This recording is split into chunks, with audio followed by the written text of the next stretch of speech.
To my daughter, who finally found a man desperate enough. My father said that, glass raised, smile wide, 60 guests staring. At my own engagement party, the room went dead silent. Not the polite kind. The kind where you can hear someone's breath catch 3 tables away. My fiancé's hand clenched under the tablecloth. I felt his body start to rise, but I held his arm, held it firm. I didn't scream. I didn't cry. I walked to the front of that room, opened my laptop, and projected one single document onto the screen. My father's business partner of 15 years dropped his champagne glass. It shattered on the marble floor.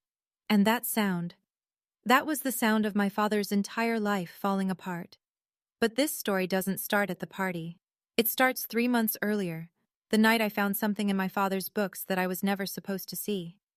I'm Danielle Upton, 29 years old, and I'm a forensic accountant. Before I go on, please take a moment to like and subscribe, but only if this story genuinely speaks to you. Drop your location and local time in the comments. Now, let me take you back to last October, the night my father called me a charity case for the last time. My father, Richard Upton, built his construction company from nothing. Literally nothing. A pickup truck, a handshake loan, and 17-hour days. By the time I was born, Upton and Marsh Construction had 12 employees, a fleet of trucks, and a reputation in our town that made people stand a little straighter when my father walked into a room. I grew up watching people admire him. The neighborhood barbecue host, the church fundraiser chair, the guy who bought a round for everyone at the country club bar and never let you forget it. At home, though, things ran on different rules. My father didn't hit. He didn't need to. He had a voice that could make you feel 6 inches tall without ever raising it above conversational volume. I was 9 the first time I remember clearly, 4th grade. I brought home a report card, straight A's, teacher's note saying I was a joy to have in class.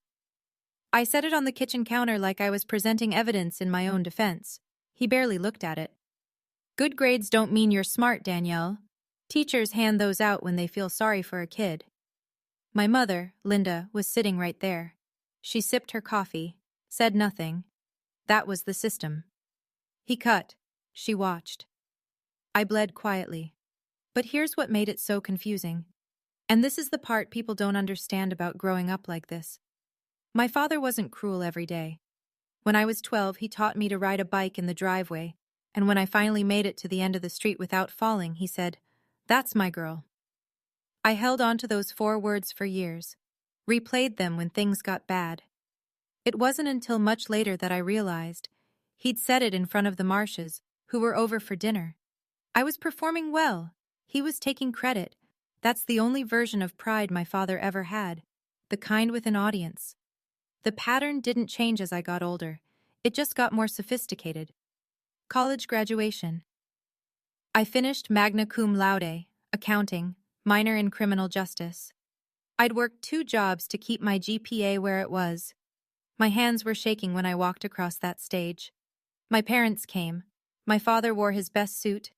And at the dinner afterward, a steakhouse I couldn't afford which he chose, he spent 45 minutes telling my college friends about his company's latest municipal contract. 45 minutes. My friends kept glancing at me. I kept smiling. When the check came, he said, loudly enough for the table, "Well, Danielle, let's hope that diploma's worth more than the paper it's printed on." Everyone laughed, because that's what you do when Richard Upton makes a joke. You laugh. A year later, I landed my first real position at a forensic accounting firm. Good firm, competitive hire. I called my parents to share the news. My mother said congratulations. My father got on the line and said, "Let's hope you don't bankrupt them." I laughed. I said, "Thanks, Dad." I hung up. I sat in my car in the parking lot for 20 minutes. You know what the worst part is? I thought that was normal. When cruelty is the water you swim in, you don't know you're drowning. You think that's just how the current moves. It wasn't until Nathan that someone finally held up a mirror. He said it on our 3rd date, after I told a funny story about my father making a speech at my cousin's wedding, where he joked that I was next, if anyone would have her. Nathan didn't laugh. He set his fork down and looked at me. "Danielle, That's not normal. You know that, right? I didn't answer. But something cracked open that night. Something small. Something that would eventually change everything. I met Nathan Cole at a joint conference for attorneys and forensic accountants in Baltimore. He was presenting on financial fraud litigation. I was taking notes 3 rows back. He wasn't flashy. He didn't command a room the way my father did. Nathan was the kind of man who listened more than he spoke, and when he did speak, every word landed exactly where it was supposed to. Steady, grounded. The opposite of everything I'd grown up around. We dated for 14 months before I brought him home to meet my parents. I should have known how it would go. My father opened the door, shook Nathan's hand, and within 3 minutes had turned the living room into an interview.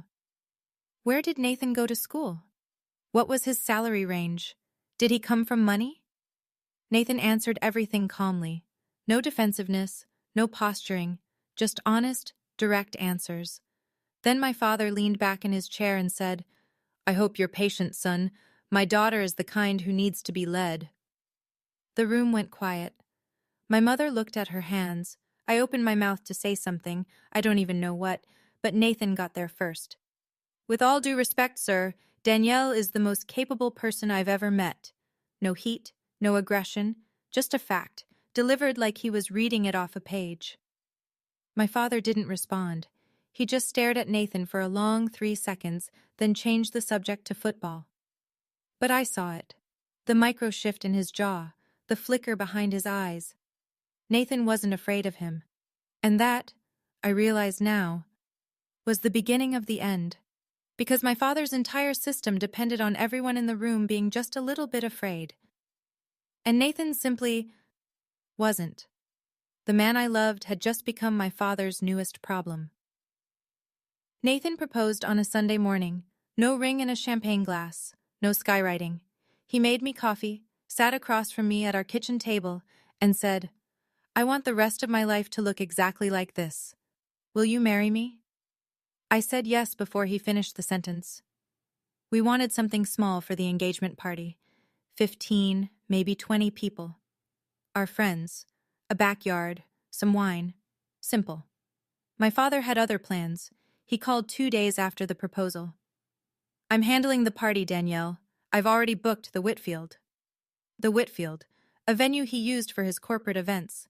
Valet parking, marble floors, projector screens, and surround sound for presentations. "Dad, we don't need all that. Nathan and I were thinking something casual." "Casual?" He laughed. "My daughter's engagement, and you want hot dogs in the backyard? I'm paying for it. Let me do this." I looked at Nathan. He shook his head slowly. Then my mother called. Her voice had that practiced softness she used when she wanted me to fold. "Just let him have this, Danielle. He's your father. He's trying to do something nice." So I folded, the way I always folded, the way she taught me to fold. Within a week, the guest list ballooned to 60. I scrolled through the names on my phone. His country club friends, his business contacts, his golf partners, people whose last names I recognized from his company's holiday card list. My friends? 8 total. This wasn't my engagement party, it was his stage, and I'd handed him the microphone without a fight. I didn't know yet that he'd been writing his toast for a week, and that what he'd written wasn't a blessing, it was a weapon. The night before the party, Nathan and I were lying in bed, lights off, both staring at the ceiling. "This is your party," he said quietly. "Not his. You can still change the plan. If I fight him now, he'll make the next 6 months a nightmare. You don't know him when he's angry, Nathan. Let's just get through the night." Nathan was quiet for a long time. Then he rolled over to face me. "Okay, but I need you to hear something. I'm not marrying your father. I'm marrying you. And at some point, you're going to have to decide where the line is." He kissed my forehead and turned out the lamp. I lay there in the dark, thinking. There's a story my mother told me once when I was 16. Just the two of us, cleaning up after Thanksgiving. She said that early in her marriage, maybe year 2 or 3, she'd pushed back against my father about something. She wouldn't say what. He responded by canceling her credit card. Not temporarily, permanently. She had to ask him for grocery money for the next 8 months until he decided she'd learned her lesson. She told me this while drying a plate. Smiling? like it was a funny anecdote about the weather. She never pushed back again. Not once. Not in 30 years. That night, lying next to Nathan, I finally understood what that story really was. It wasn't a memory, it was a warning. My mother was showing me the price of silence and the cost of speaking up. I looked at the ceiling and thought, if I don't draw the line now, I will become her. Smiling through the pain, drying plates, telling my own daughter the same story someday, like it was just something that happened. I couldn't sleep after that. The next evening, Friday, the night before the party, I stopped by my parents' house to drop off the seating chart. My father was in his study, door open, reading glasses on, writing something on a yellow legal pad. "Dad, what are you writing?" He didn't look up. "My toast. Don't worry about it." "Can I read it?" Now he looked up, smiled. The kind of smile that never reached past his mouth. "You'll hear it tomorrow, along with everyone else." Something cold moved through my chest. "Dad, it's my engagement party. I think I have a right to—" "Danielle." His voice dropped half a register, the warning tone, the one that meant, stop talking. "Trust me, sweetheart. Everyone will remember this toast." My mother appeared in the doorway, holding a mug of tea. She read the room in half a second, she was always good at that, and steered the conversation sideways. "Your father always gives wonderful speeches, honey. Remember Uncle Joe's retirement?" I remembered. Uncle Joe's retirement dinner. 4 years ago. My father stood up in front of 40 people and joked that Joe was retiring because no one needed him anymore, not even his wife. Joe laughed. Everyone laughed. Joe's wife didn't. That was my father's gift. He could gut you in public and make it sound like affection. I left the study without another word, grabbed my laptop bag from the car. I had a client audit deadline Monday morning and needed to finalize files over the weekend. The bag went in the trunk. "Bring the laptop to the party," Nathan had said earlier. "You can work during setup. Send the file before dinner." A practical suggestion, nothing more. That laptop would end up being the most important thing I brought to that party. But neither of us knew that yet. Saturday morning, the day of the party. I was drinking coffee and reviewing seating assignments when the event coordinator emailed the final guest list. Richard had made last-minute additions. I opened the attachment. 62 names. I started counting. His golf foursome. The Hendersons from the country club. 2 couples from his Rotary chapter. The Warrens, his insurance broker and wife. A contractor he'd known for 6 months. 6 months, and the man was invited to my engagement party. Gerald and Patricia Marsh. Table 1. Front and center, right next to family. My college friends? My co-workers? I found them. Table 8, by the kitchen. I called my father. "Dad, where are my people? Emily, Jazz, the group from work, they're at the back table." "There wasn't room up front, Danielle. I had to prioritize." "Prioritize who? Your golf buddies?" His voice sharpened. "This is a networking opportunity, not a slumber party. Don't be selfish." I hung up. My hands were shaking, not from anger, from the old, familiar helplessness of being rearranged by someone who thinks they own every room they walk into. Nathan was watching from across the kitchen. He hadn't said a word during the call, but his jaw was tight. "He invited Gerald to sit at table 1, I said. "Front row, right next to us." Nathan leaned against the counter. "You know why, right?" I looked at him. "He's performing," Nathan said. "For Gerald. For all of them. The loving father, the happy family. He's putting us on display like a window display for his business partners." I stared at the guest list on my screen. 62 names, and I was a prop at my own party. I closed the laptop, got dressed, and drove to the venue to watch my father's show. I arrived at the Whitfield an hour early to help with setup. The venue was exactly the kind of place my father loved. Exposed brick, brass fixtures, long mahogany bar. A projector screen at the far end, already rigged for the slideshow my father had curated of family photos. Photos he chose. Moments he approved of. I was adjusting centerpieces at table 3 when I heard his voice. It came from the hallway near the coat check. My father and Gerald Marsh, standing close, drinks already in hand. I was around the corner. They didn't see me. "I tell you, Gerald, I'm so proud of my little girl." My father's voice, warm, expansive, the voice he used in public. She's everything I raised her to be. Gerald laughed. You've done a hell of a job, Rich. Not every father stays this involved. Family first. That's always been my motto. I stood there behind the wall, centerpiece still in my hand. The word echoed. Proud. My father had just said he was proud of me. He had never, not once, said that word to my face.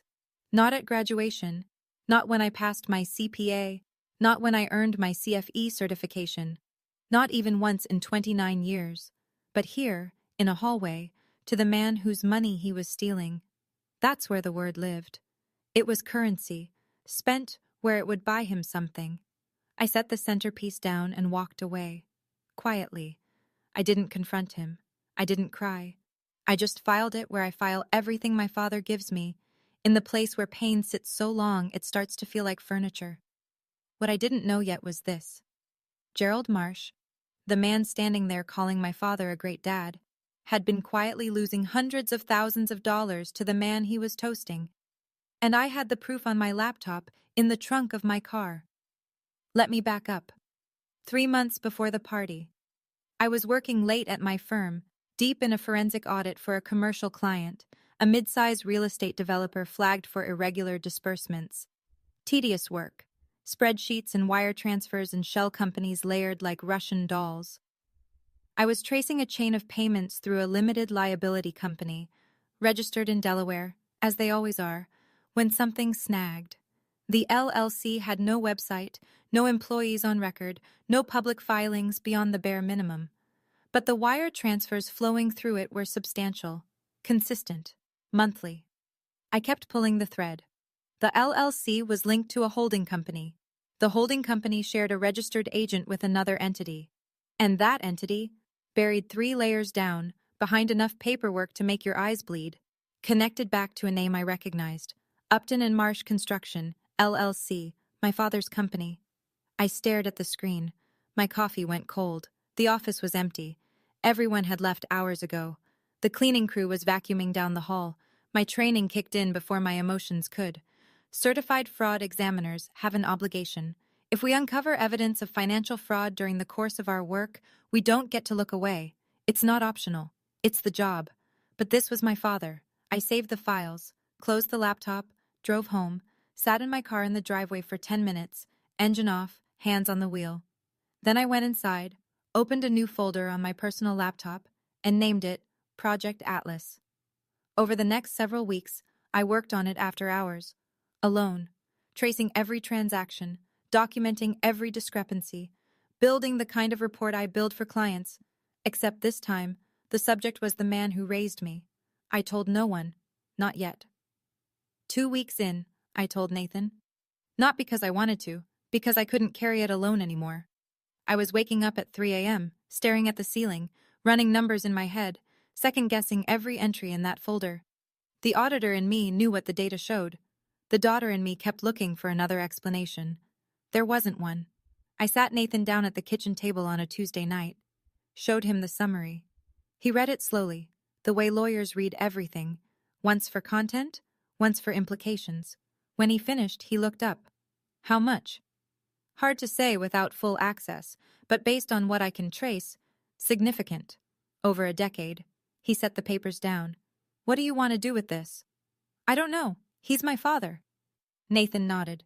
He didn't push, didn't lecture, didn't say what any reasonable person would have said, which is, your father is a thief. Instead, he leaned forward and said the thing that mattered most. He's also stealing from a man who trusts him. Gerald's been his partner for 15 years. I looked at the table, the grain in the wood, the ring stain from my coffee mug. Whatever you decide, Nathan said. I'm with you. But don't sit on this too long. Gerald deserves to know. I agreed.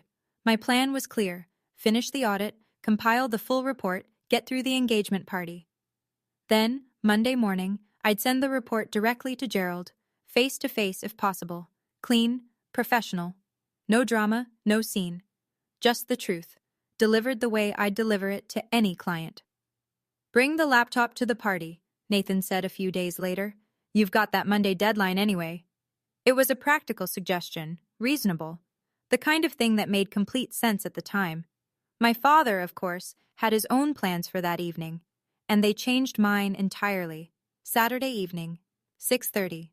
The Whitfield looked like a magazine spread.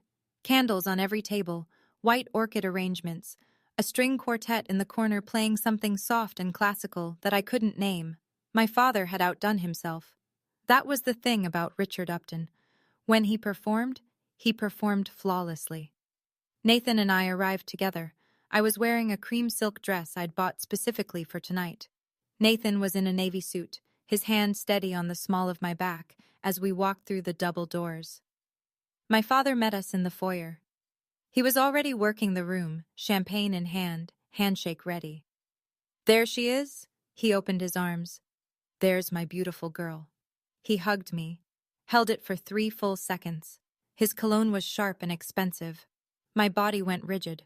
My father never called me beautiful, not at prom, not at graduation, not in 29 years of living under his roof. But here, in front of the arriving guests, in front of Gerald and Patricia Marsh, who were handing their coats to the attendant, I was suddenly his beautiful girl. I hugged him back. "Because what else do you do?" Gerald shook my hand warmly. "Congratulations, Danielle.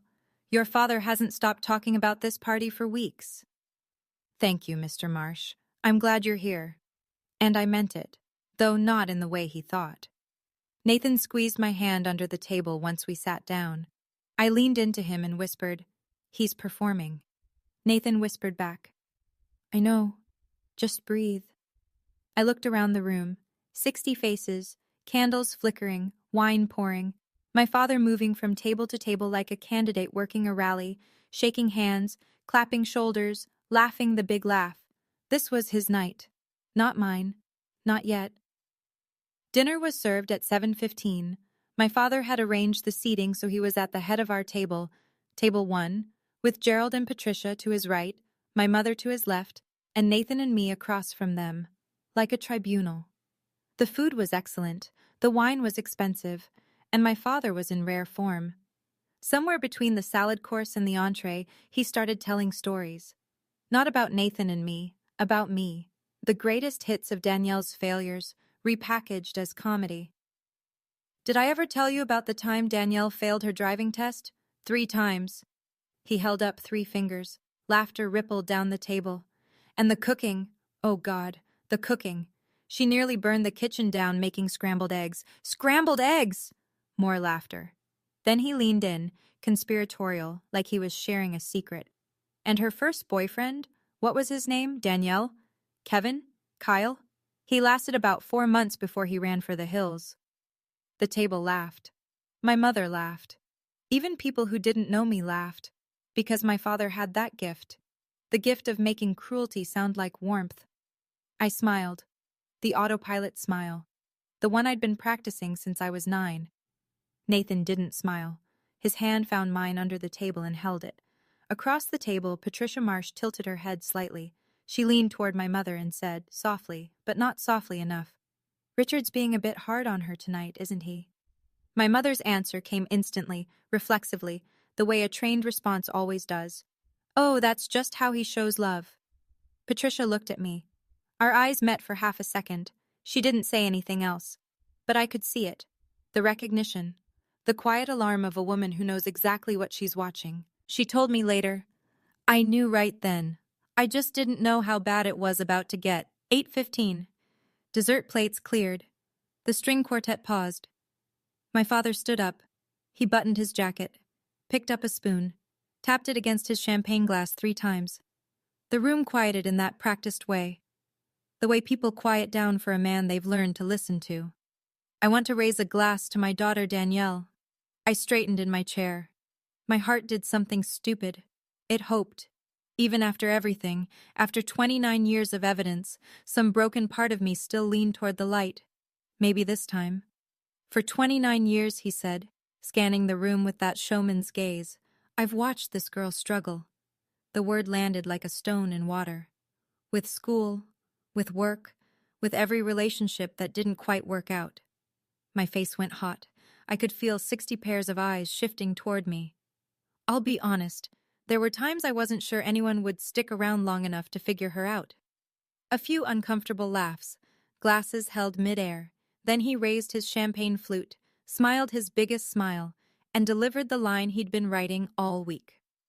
So tonight, I want to toast to Danielle, who finally found a man desperate enough. He laughed. A big, generous Richard Upton laugh. No one joined him. The silence that followed was the loudest sound I've ever heard. 60 people, frozen, forks down, eyes wide. A woman at table 4 covered her mouth with her hand. Gerald Marsh stared at his plate. Patricia's hand went to her husband's arm. Nathan's whole body tensed beside me. I felt his weight shift. His chair started to move. I put my hand on his arm, firm, steady. "Don't," I whispered. "I've got this." The silence held. A few people at the far tables raised their glasses out of sheer discomfort. Muscle memory overriding judgment. Most didn't. Mark, Nathan's best man, set his glass down on the table deliberately, like he was making a statement. He shook his head once. Slow. Helen Cole, Nathan's mother, turned and looked directly at my mother. The look on her face wasn't anger. It was disbelief. Pure, undiluted disbelief. My mother looked away. My father stood there, glass still raised, reading the room. He was smart enough to feel the temperature drop. But Richard Upton had never once backed down from a room in his life, so he doubled down. "Oh, come on," he said, grinning wider. "It's a joke. Danielle knows I love her." He turned to me, eyes bright with that manufactured warmth. "Right, sweetheart?" 60 people looked at me. I looked at my father. 5 seconds passed. 5 seconds is a long time when no one is breathing. Then I said it. Quiet. Clear. 2 words. "Sit down, Dad." His grin faltered. Just a crack.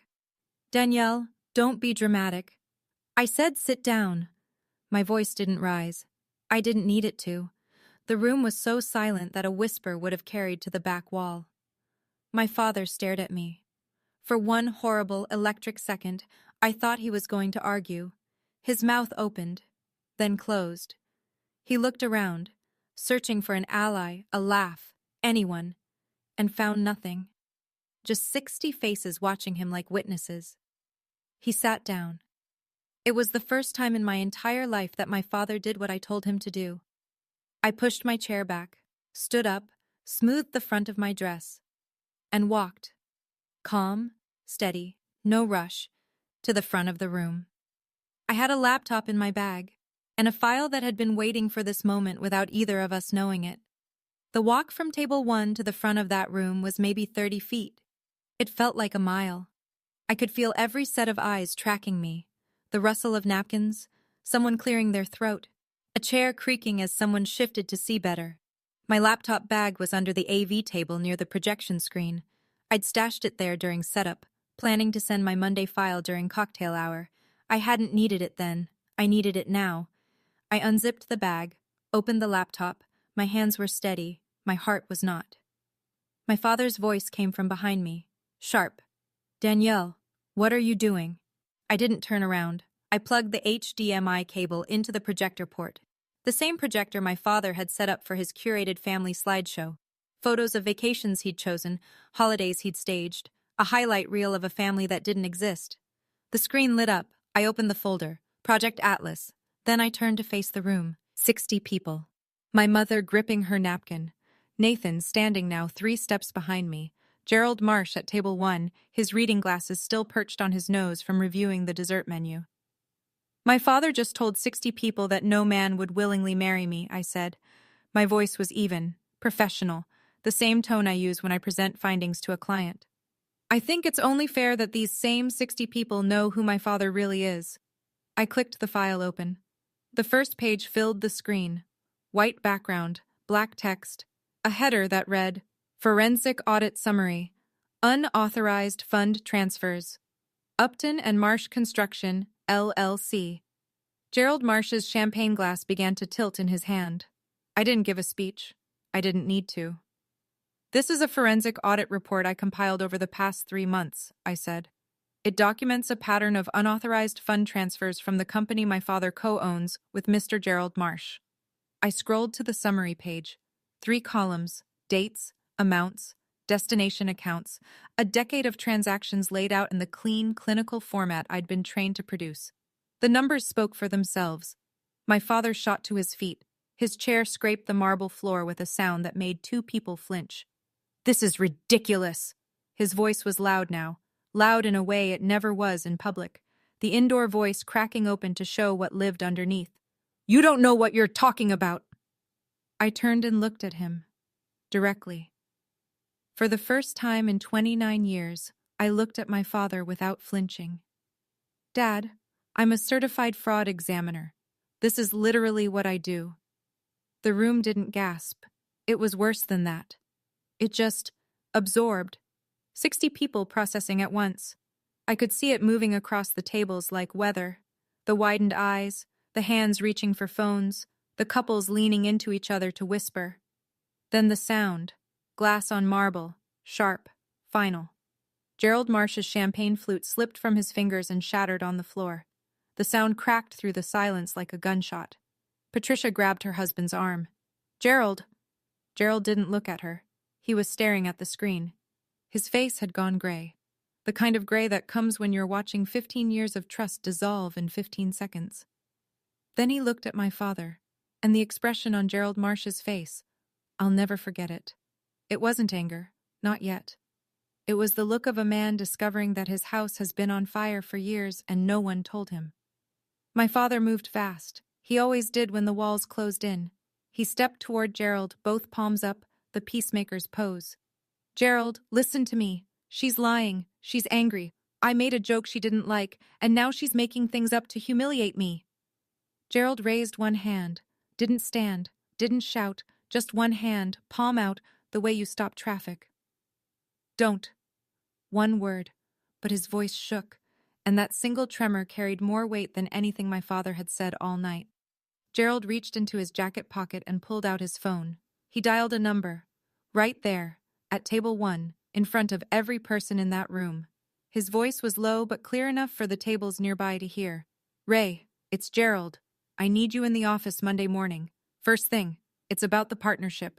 He hung up, set the phone on the table, didn't look at my father again. Richard spun toward my mother. His composure was cracking now, visibly, in real time, like ice under weight. "Linda, tell them she's lost her mind. Tell them." My mother sat perfectly still. Her hands were folded on the table. Her eyes were on her plate. She said nothing. The same silence she'd given me for 29 years. She finally gave it to him. And for the first time, her silence wasn't protection. It was permission. Chairs began scraping. Guests at the far tables stood quietly, reaching for coats and purses. No dramatic exits. Just the slow, unmistakable withdrawal of people who no longer wanted to be in the room. Nathan stepped up beside me. He didn't say a word, just placed his hand gently between my shoulder blades. Then a voice came from table 2. Helen Cole, Nathan's mother, stood up. She walked over to me, took both my hands in hers and said, "I'm proud of you, sweetheart." 4 words. The exact 4 words I'd been waiting to hear from my father my entire life. They came from someone else's mother, and that somehow made them mean even more. Gerald stood up slowly. He steadied himself with one hand on the table, not because he was weak, but because he was holding himself together. He walked to my father. The 2 men stood face to face in front of 60. No, maybe 50 now. Some had already slipped out. Witnesses. 15 years, Rich. Gerald's voice was quiet, controlled. The voice of a man choosing his words because he knows a room full of people will remember every one of them. 15 years I trusted you. My father started talking fast. "Gerald, let me explain. There's context here. The transfers it's a restructuring. My accountant advised—" "Your accountant." Gerald almost laughed. Almost. "Your daughter is a forensic accountant, Richard, and she just showed me what your accountant was hiding." My father opened his mouth. Nothing came out. Gerald adjusted his jacket, straightened his tie. Then he said, quietly and precisely, "My lawyer will be in touch Monday morning. Don't call me. Don't come to the office. Don't contact me." He turned to Patricia. She was already standing, coat over her arm, ready. They'd been married 35 years. She knew when it was time to go. But Patricia stopped. She walked to me, took my hand and squeezed it. Thank you for telling the truth, Danielle. I know what it cost you. I nodded. My throat was too tight to speak. The Marshes walked out through the double doors. The room watched them go. No one tried to stop them. No one said goodbye to Richard. My father stood alone in the center of the room. The projector was still glowing behind him, casting the audit summary across his back like a shadow he couldn't shake. One by one, tables emptied, coats collected, cars started in the parking lot. Not a single person stopped to shake his hand on the way out.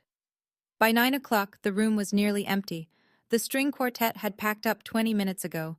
The waitstaff moved silently between tables, clearing plates from a dinner no one had finished. My mother sat at table 1. Same seat, same posture. She hadn't moved in 45 minutes. My father stood by the bar, jacket off, tie loose. He was holding a glass of whiskey he hadn't drunk. I closed my laptop, unplugged the HDMI cable, slid the laptop into my bag. My hands were trembling now, not during, but after. The adrenaline was leaving, and what it left behind was something heavier. I walked to the center of the room. My father looked at me. His eyes were red. I don't know if it was rage or something deeper. Maybe both. You just destroyed your own father, he said. I held his gaze. No, Dad, you destroyed yourself. I just stopped covering for you. Over a joke? You did this over a joke? This isn't about the toast, and you know it. He turned to my mother. Last card. Final play. Linda, you're going to let her do this to me? My mother looked up from the table, and for the first time, in 30 years of marriage, in a lifetime of practiced silence, she spoke. You did this, Richard, not her. 7 words, quiet, almost gentle, but they landed like a door closing. My father's face did something I'd never seen before. It crumbled. Not into tears, my father didn't cry, but into a kind of blankness. The look of a man who has run out of people to blame. I picked up my bag. Nathan was by the door holding my coat. Goodbye, Dad, I said. He didn't respond. I walked out of the Whitfield with my hand in Nathan's. The November air was sharp and clean. I breathed it in, deep, full, like I'd been underwater for 29 years and had just broken the surface. My hands were still shaking. This wasn't victory. This was grief wearing a different coat. But it was done. Monday came fast. Gerald's attorney, Raymond Stein, was in the Upton and Marsh office by 8 a.m. with a court order for a full forensic audit of the company's books, conducted by an independent third-party firm, not me. My report was the catalyst, but the process had to be clean. I understood that. I wanted that. By Tuesday, word had traveled the way it always does in small communities, through phone calls that start with, "Did you hear?" and end with, "I always thought something was off." Richard Upton was removed from the membership roster of the Ridgewood Country Club, not suspended. Removed. 22 years of dues, charity galas, and golf tournaments, gone in a single board vote. The man who'd bought rounds for the entire bar couldn't get past the front desk. By Wednesday, 3 of the business contacts who'd sat at his carefully arranged tables on Saturday night had quietly severed ties. No public statements, just unreturned phone calls, canceled lunches, the slow, deliberate erasure that happens when people decide you're no longer worth the association. The news didn't make the paper. It didn't need to. In a community that size, the party itself was the headline. 60 witnesses, that's 60 versions of the story, spreading outward like ripples. My father called me 11 times that week. I didn't pick up. Not once. The 12th call went to voicemail. I listened to it once. Danielle, you need to fix this. Call me back, now. Still giving orders, even now. I deleted the voicemail and set my phone on the counter, screen down. Nathan was making dinner. He looked over at me but didn't ask who called. He didn't need to. The man who controlled every room he walked into couldn't get his own daughter to answer the phone. And for the first time in my life, that silence was mine to give, not his to take. The independent audit took 6 weeks. When the final report came in, it confirmed everything in my file, and then some. $837,000. That was the total. Siphoned through Shell LLCs over a 10-year period. Monthly transfers, small enough to avoid triggering automatic flags, large enough to fund a lifestyle that wasn't Richard Upton's to fund: the lake house, the boat, the country club membership he no longer had. Gerald filed a civil lawsuit in January: breach of fiduciary duty, fraud, conversion of partnership assets. His attorney told Nathan, off the record, attorney to attorney, that a criminal referral to the district attorney's office was under consideration. My father hired a defense lawyer, a good one. But good lawyers cost money, and my father's liquid assets were frozen pending the outcome of the civil case. He burned through his personal savings in the first 2 months. By March, Upton and Marsh construction was suspended, operations halted, contracts voided. The 12 employees my father used to brag about were collecting unemployment. Then the lake house went up for sale. I saw the listing online, the same house where my father hosted 4th of July barbecues, where he held court on the back deck with a beer in his hand, telling everyone within earshot how he'd built everything from nothing. Turns out, a lot of that everything belonged to Gerald. Nathan showed me the listing one evening. I looked at it for 10 seconds, then closed the tab. "You okay?" he asked. "I didn't do this to him," I said. "He did this to himself." Nathan nodded. "I know. But it still doesn't feel good. It's not supposed to." He was right. Justice isn't supposed to feel like celebration. It's supposed to feel like the weight of a door finally closing, heavy, final, and necessary. But the heaviest moment was still coming, and it arrived 2 weeks later, through a phone call I wasn't expecting. My mother called on a Sunday afternoon. I almost didn't answer, but something made me pick up. Maybe instinct, maybe hope, maybe just the fact that she'd never called me on a Sunday before. Sundays were Richard's day. Football and silence. "Danielle." Her voice was different, smaller, but somehow clearer, like she'd finally taken something heavy off her chest. "Hi, Mom." A long pause. I could hear her breathing. Then, "I should have said something 30 years ago. I'm sorry." I closed my eyes, leaned against the kitchen counter, the words I'd waited my entire life to hear, and they came wrapped in 30 years of regret. "I saw what he did to you," she continued, "every time, and I told myself it was his way of caring. That's what I told myself, Danielle, because the alternative, admitting I'd let my daughter be hurt by her own father, was too much." "Mom, let me finish, please." Her voice cracked. "What you did at that party, standing up like that, I've never been that brave, not once in my life, and watching you, it broke something open in me. I didn't say, 'It's okay,' because it wasn't. Not yet. Maybe not for a long time. What I said was, 'I love you, Mom, but love isn't enough. Not anymore. I need you to show me.'" She was quiet then. "I started seeing someone, a therapist. Last week was my first session." I pressed my hand to my mouth. My eyes burned. "That's a good start, Mom." We talked for 20 more minutes. Carefully, the way you walk across thin ice, aware of every step, aware it could crack, but moving forward. 2 days later, I received a text from my father. Just one. The last communication I'd ever get from Richard Upton. "You chose a stranger over your own blood." I read it twice.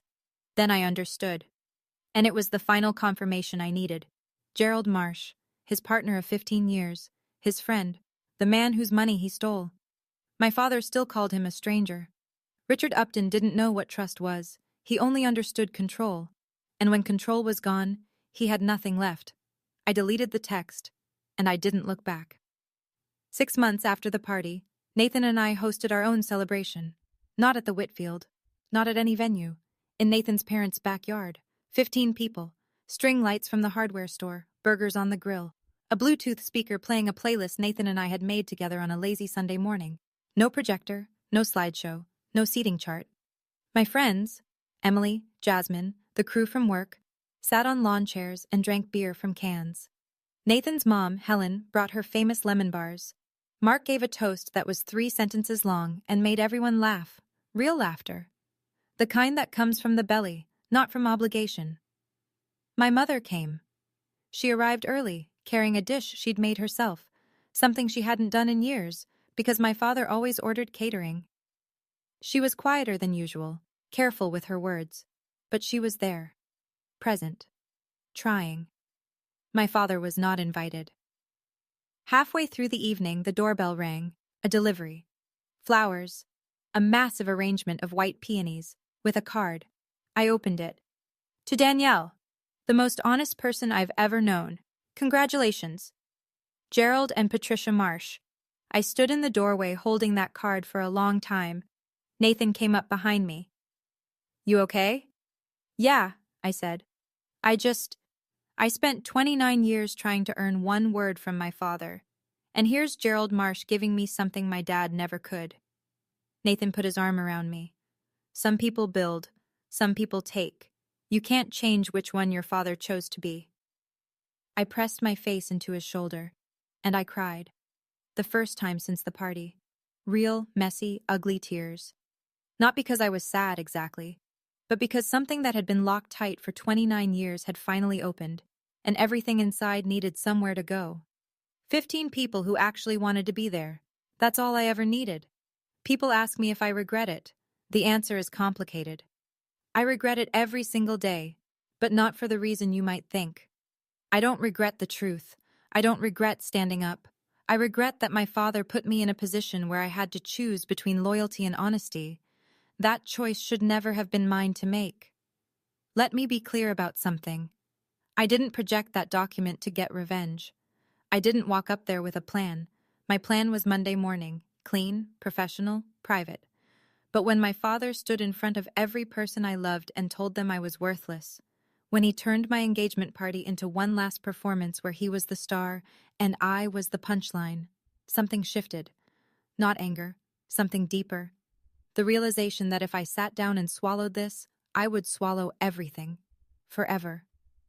I was tired of swallowing. The truth is, I'd been silent about two things: how my father treated me, and what my father had done to Gerald. And in that moment, I understood that the silence was the same. The silence about the abuse and the silence about the fraud came from the same place: fear. Fear of losing a father who was never really mine to begin with. Silence isn't loyalty. Silence is complicity. I learned that at a dinner party while watching my mother fold her napkin and smile. If you're listening to this and something about it feels familiar, if you know what it's like to sit at a table and shrink yourself so someone else can feel big, I'm not going to tell you what to do. That's not my place. But I will tell you this. Setting a boundary with your family doesn't mean you don't love them. It means you love yourself enough to say, I won't accept this anymore. And sometimes that's the bravest sentence a person can speak. Here's where I am now. Nathan and I are getting married next month. Small ceremony, 30 guests, every single one of them chosen by us. No one volunteered to take over the planning. No one needed to. My mother is still in therapy. We talk once a week, sometimes twice. It's careful, those conversations, like learning to walk again after a long time in a wheelchair. She's not the mother I needed when I was 9, but she's trying to be the mother I need now, and I'm learning to let her.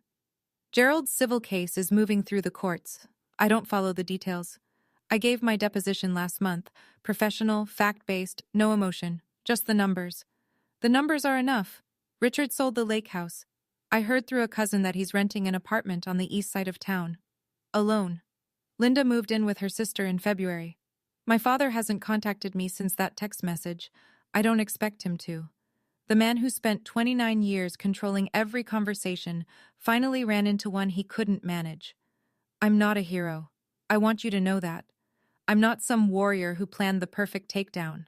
I'm a woman who got pushed too far on the wrong night and happened to have the evidence to push back. That's the whole story. Some days I wake up and miss my father. Not the real one. The one I invented. The version who taught me to ride a bike and meant it. The version who said proud and wasn't performing. That father never existed. But the grief is real. If you're watching this and you know what it's like to mourn someone who's still alive, I see you. And I hope you know.